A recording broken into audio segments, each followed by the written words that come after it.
여호와께서 모세에게 말씀하여 이르시되 일곱째 달 열흘날은 속죄일이니 너희는 성회를 열고 스스로 괴롭게 하며 여호와께 화제를 드리고 이날에는 어떤 일도 하지 말 것은 너희를 위하여 너희 하나님 여호와 앞에 속죄할 속죄일이 됨이니라. 이날에 스스로 괴롭게 하지 아니하는 자는 그 백성 중에서 끊어질 것이라.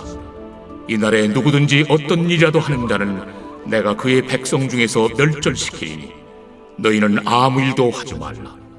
이는 너희가 거주하는 각처에서 대대로 지킬 영원한 규례니라.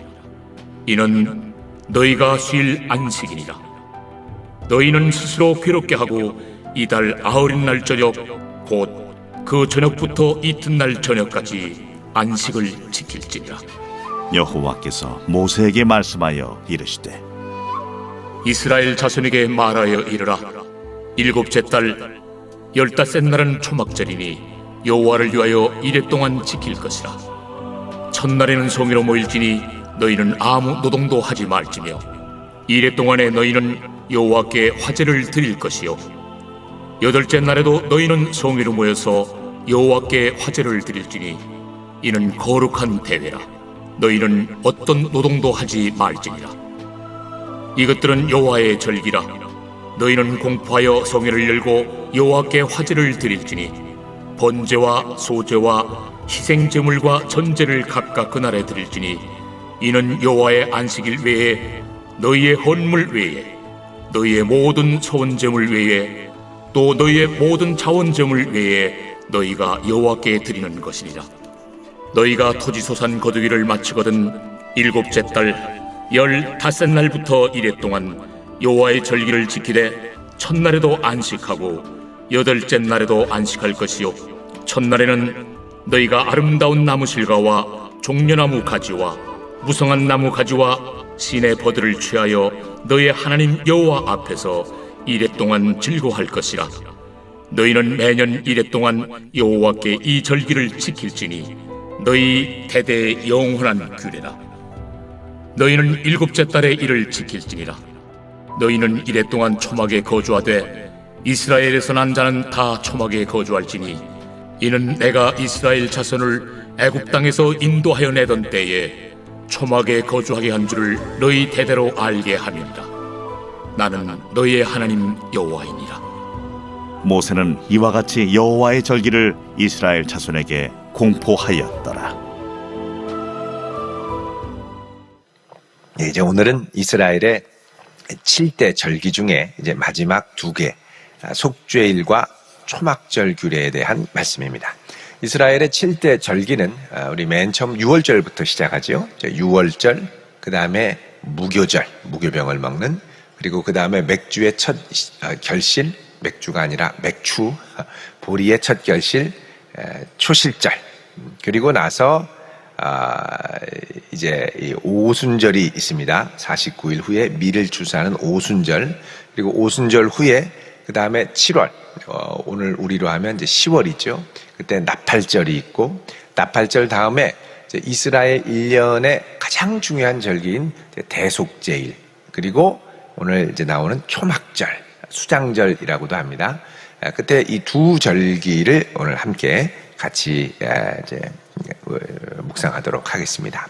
자, 먼저 속죄일에 관한 것입니다. 29절에 보면 26절에 보면 여호와께서 모세에게 말씀하여 이르시되 일곱째 달 열흘날은 속죄일이다 그럽니다. 자, 그래서 대속죄일은 언제냐?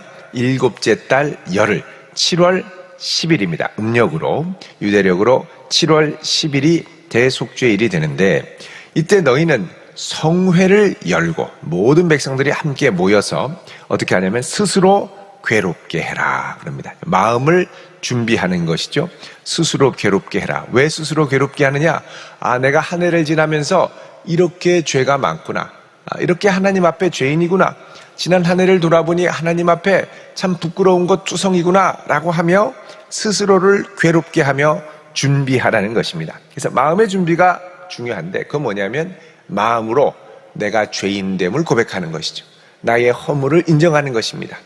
나 뭐 그 이만하면 잘 살았는데 뭐 내가 뭐 잘못했다고 그래. 이런 교만함에 있을 때는 사실 이게 어렵죠. 회개하고 겸비하는 마음으로부터 출발을 합니다.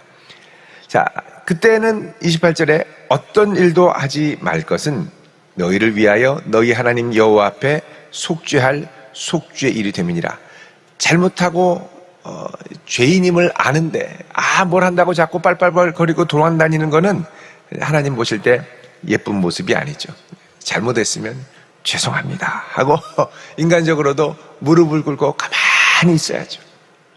배고프다고 나가서 짜장면 시켜 먹고 또 보니까는 어지럽다고 또 막 치우고 그러지 말고, 정말 이 죄로 인하여 하나님과의 관계가 어그러졌을 때는 그의 긍휼과 용서를 구하며 무릎을 꿇고 가만히 있는 것 외에는 좋은 방법이 없습니다. 그래서 우리도 하나님 앞에 속죄하는 속죄의 일에는 어떻게 해야 되느냐? 가만히 있어야죠. 스스로 괴롭게 하며 하나님 앞에 죄인됨을 고백하며. 그래서 이날에는 특별히 하나님이 강조하시는 게 뭐냐? 아무 일도 하지 말고 스스로 괴롭게 하라는 겁니다. 30절에 이날에 누구든지 어떤 일이라도 하는 자는 내가 그의 백성 중에서 멸절시킬 테니 아무 일도 하지 말아라 그럽니다. 여러분, 그러면 그날에 아무 일도 하지 않으면 어떤 일이 일어나느냐? 자, 이 속죄의 일에 드려야 할 속죄 제사에 대해서는 레위기 16장에서 말씀을 합니다. 자, 여러분, 레위기 16장을 한번 가서 보시면요, 여기 이제 대속죄일에 어떻게 할 것인가에 대해서 말씀을 하고 있습니다. 대속죄일에 먼저 7절을 보시면 두 염소를 가지고 하나님 앞에 갑니다. 두 염소를 가져가는 것은 5절에 이스라엘 자손을 속죄하기 위해 속죄 제물로 순염소 2마리를 가져가는 것이죠.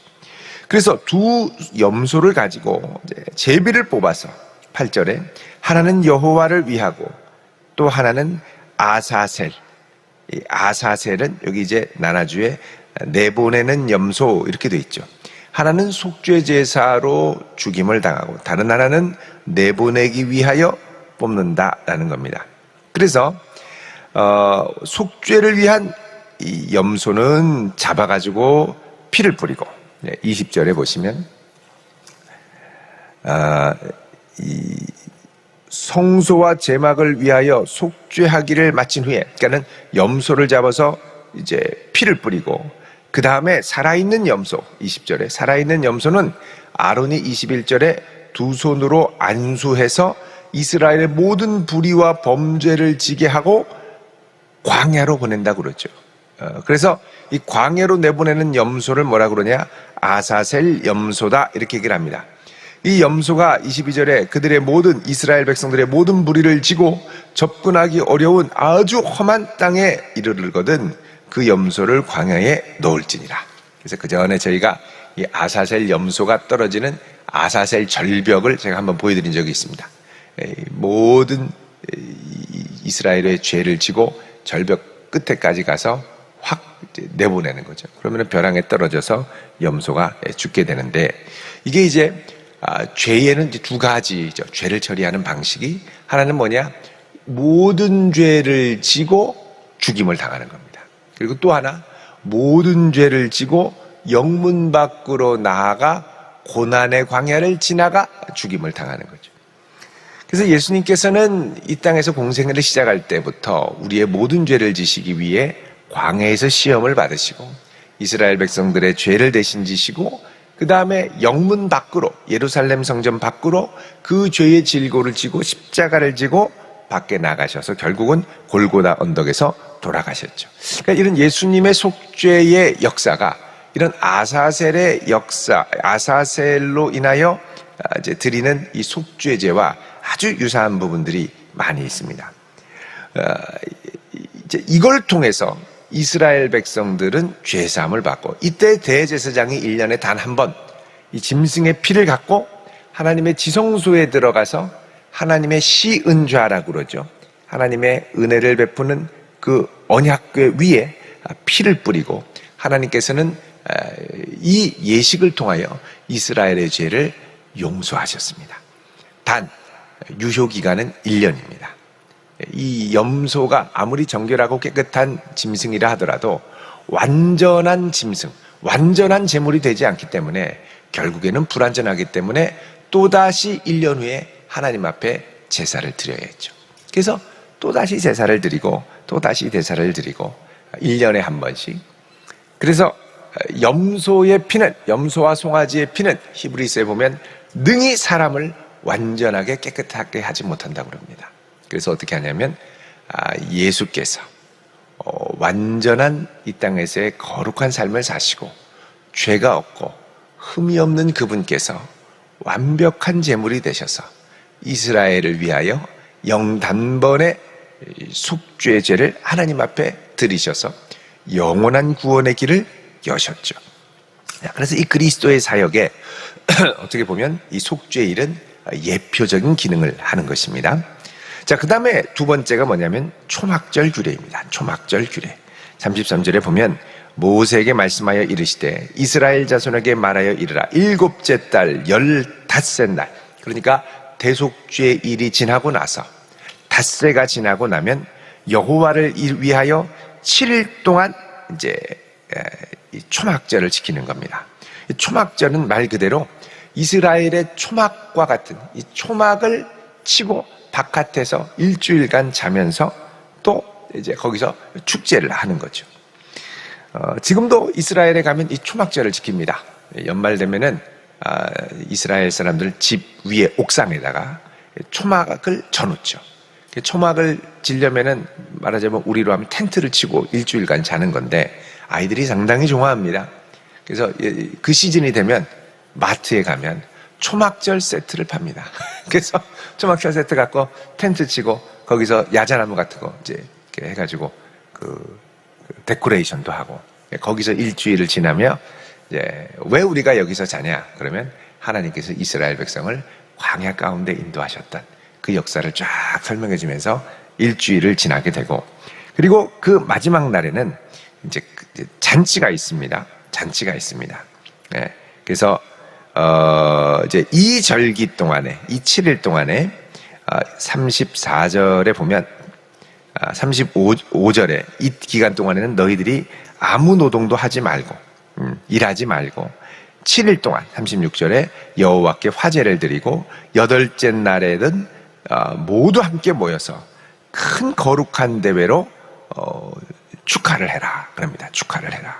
그리고 이것들은 여호와의 절기고 공포에서 성회를 열고 모두가 모여서 하나님 앞에 희생제물 번제 소제를 드리고, 그 다음에 이것 외에도 너희들 38절에 모든 서원제물 외에 모든 자원제물 외에 너희가 여호와께 드리는 것이다. 그래서 하나님께 모든 것들을 기쁘게 드리는데 39절에 너희가 토지소산 거두기를 마치거든 7째 달 15세부터 1회 동안 여호와의 절기를 지키고 8째 날도 안식해라 그러죠. 그러니까 이 기간은 뭐냐? 마지막 이스라엘의 이 추수, 마지막 추수, 곡식과 과실과 모든 농사를 최종적으로 결실하는, 이거를 그래서 수장절이다. 곡식과 이 열매, 과실을 거두어서 수장, 저장하는 절기, 풍성한 소출의 계절이고 우리로 하면 추수감사절에 해당하는 절기입니다. 자, 이때부터 하나님 앞에 즐거워하면서 있고, 그리고 마지막 8째 날에는 축제를 하죠. 축제. 예. 그래서 이 절기 때는 이제 크게 두 가지 행사가 있습니다. 하나는 뭐냐면 거리를 행진하고요. 그 다음에 여기 보면은 여러분 보십시오. 40절에 첫째 날에는 아름다운 나무 실과와 종려나무 가지와 무성한 나무 가지와 시내버들을 취하여 여호와 앞에 즐거워하라 그러죠. 나뭇가지를 다 꺾고 하나님 앞에 흔들면서 즐거워하며 기뻐합니다. 자, 이렇게 기뻐하는데 이 기뻐하는 종려나무 가지를 갖고 이스라엘 백성들이 거리 시가 행진을 하고요. 두 번째는 뭐냐면 물 붓는 의식을 합니다. 물 붓는 의식. 그러니까 물을 부으면 이게 뭘 의미하냐면 이스라엘의 광야 생활을 재현하는 거죠. 이스라엘에 물이 없어서 얼마나 고생했습니까? 근데 하나님께서 이스라엘 백성을 회복시키는 종말의 날, 이들은 뭘 읽었냐면 이사야 55장 1절의 말씀을 읽었습니다. 여러분 한번 보겠습니다. 이사야 55장. 초막절에 낭송했던 성경 말씀이죠. 55장 1절 읽어보겠습니다. 시작. 오호라 너희 목마른 자들아 물로 나아오라. 돈 없는 자도 오라. 너희는 와서 사 먹되 값없이 와서 포도주와 젖을 사라. 아멘. 자, 그래서 55장을 쫙 읽습니다. 그리고 하나님을 기쁘게 찬양하죠. 6절에 보면 너희는 여호와를 만날 만할 때 찾으라. 가까이 계실 때 그를 부르라. 악인은 그의 길을, 불의한 자는 그의 생각을 버리고 여호와께 돌아오라. 그리하면 긍휼히 여기시리라. 우리 하나님께로 돌아오라. 그가 너그럽게 용서하시리라. 하나님 앞에 시가행지를 버리고 그 다음에 이 말씀을 낭송한 다음에 예루살렘의 깊은 우물을 퍼서 붓는 의식을 하며 축제를 벌였습니다. 광야에서 구원해 주신 하나님, 우리를 광야 같은 이 세상 가운데 끝까지 인도하옵소서. 자, 그런데 예수님께서 이 초막절 마지막에 놀라운 선언을 하시죠. 예수님께서 초막절에 예루살렘 성전에 가셔서 이 말씀을 선언해야 되는 그 자리에서 뭐라고 말씀하셨냐면 요한복음 7장 37절을 보십시오. 요한복음 7장 37절.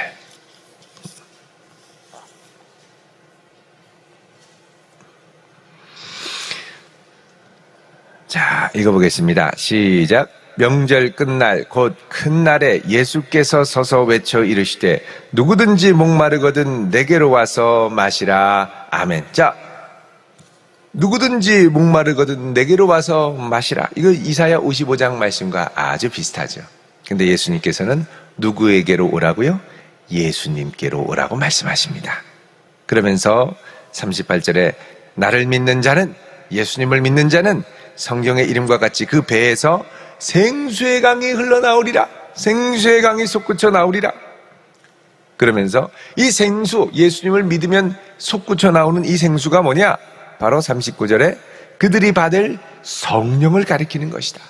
자, 이제는 이 목마름, 인생의 목마름이 무엇을 통해 해갈되느냐? 성령을 통해 해갈되는 역사가 일어난다는 거죠. 그러니까 초막절의 완성은 무엇으로 이루어지느냐? 성령의 강림으로 말미암아 세상이 알 수 없는 평안과, 세상이 알 수 없는 안정과, 세상이 알 수 없는 기쁨과, 세상이 알 수 없는 충만함으로 살아가는, 그것으로 초막절의 축제와 기쁨이 완성이 됩니다. 그리고 광야를 이렇게 통과할 때 이 물이 있어야 통과하죠. 광야 같은 이 인생을 통과할 때 무엇으로 통과하느냐? 주의 성령으로 충만하여 성령을 의지하여 통과할 것을 말씀하고 있는 것입니다. 자, 그래서 이 초막절은 결국은 그리스도의 오심과 성령의 충만함을 기다리며 치렀던 의식이 되는 것이죠. 42절에 이래 동안 초막에 거주하되 이스라엘에서 난 자는 다 초막에 거주할 것이다. 43절 내가 이스라엘 자손을 애굽 땅에서 인도하던 내 초막에 거주하게 한 줄을 너희 대대로 알게 하려 함이라. 그럽니다. 초막에 거주하게 한 줄을 대대로 알게 함이라. 정말 고생하고 어려웠던 그때를 잊지 말고, 내가 이렇게 된 것은 하나님의 은혜임을 기억하고 하나님 앞에 나아가라 라고 말씀하시죠. 여러분, 우리가 이 땅을 살아갈 때 하나님의 크신 은혜로 여기까지 왔습니다. 우리가 어떤 은혜로 여기까지 오게 된 것을 잊지 말고 그 은혜를 기억할 수 있는, 전에도 한번 말씀드렸습니다만 우리 부부 중에 정말 결혼을 놓고 간절히 기도했던 청년이 있었습니다. 근데 정말 앞이 안 보이는 거예요. 결혼을 할 줄 알았는데 그 해가 넘어가고, 그 다음에도 할 줄 알았는데 넘어가고, 목사님 저 결혼합니다. 언제요? 올해 안에 갑니다. 기도하고 있습니다. 기도해 주세요. 근데 연말이 되면 얼굴이 아주 심각하게, 나중에 말도 못 하겠더라고요. 너무 심각해서. 근데 하나님의 능력으로 짝을 만나고 행복한 부부를, 이렇게 가정을 꾸렸습니다. 근데 지난번에 결혼 1주년이라고 교회에 와서 기념사진을 찍더라고요. 1주년 딱 해서 저도 같이 찍었어요. 해마다 하겠대요. 어찌 우리 잊으랴. 그래서 기억하겠다는 거죠. 여러분이 기억한다라는 건 상당히 중요합니다. 상당히 중요합니다. 우리가 어떻게 이 자리에 서게 됐고, 어떻게 이 자리까지 왔고, 그래서 남은 광야 같은 우리의 인생을 성령으로 충만하여 살아가리라. 여러분, 이 결단이 우리의 삶에 날마다 있고, 날마다 부으시는 생수와 같은 성령의 능력을 의지해서 걸음걸음 주의 은혜와 능력으로 승리하며 나아가는 복된 성도 되시기를 주의 이름으로 축원드립니다. 기도하겠습니다. 거룩하신 아버지 하나님, 우리의 큰 허물을 오직 예수의 보혈로 씻어주시고 목마른 우리 인생을 초대하여 주 앞에 나오라 하셨사오매, 이 시간 주 앞에 나와 기도할 때 하늘문을 활짝 여시고 우리 기도에 응답하시며 우리를 위하여 큰 일을 행하시는 하나님의 능력을 맛보는 저희들 되게 하옵소서. 이 한 날도 주의 성령으로 충만하여 살아가기를 원하오며 예수님의 이름으로 기도드립니다. 아멘.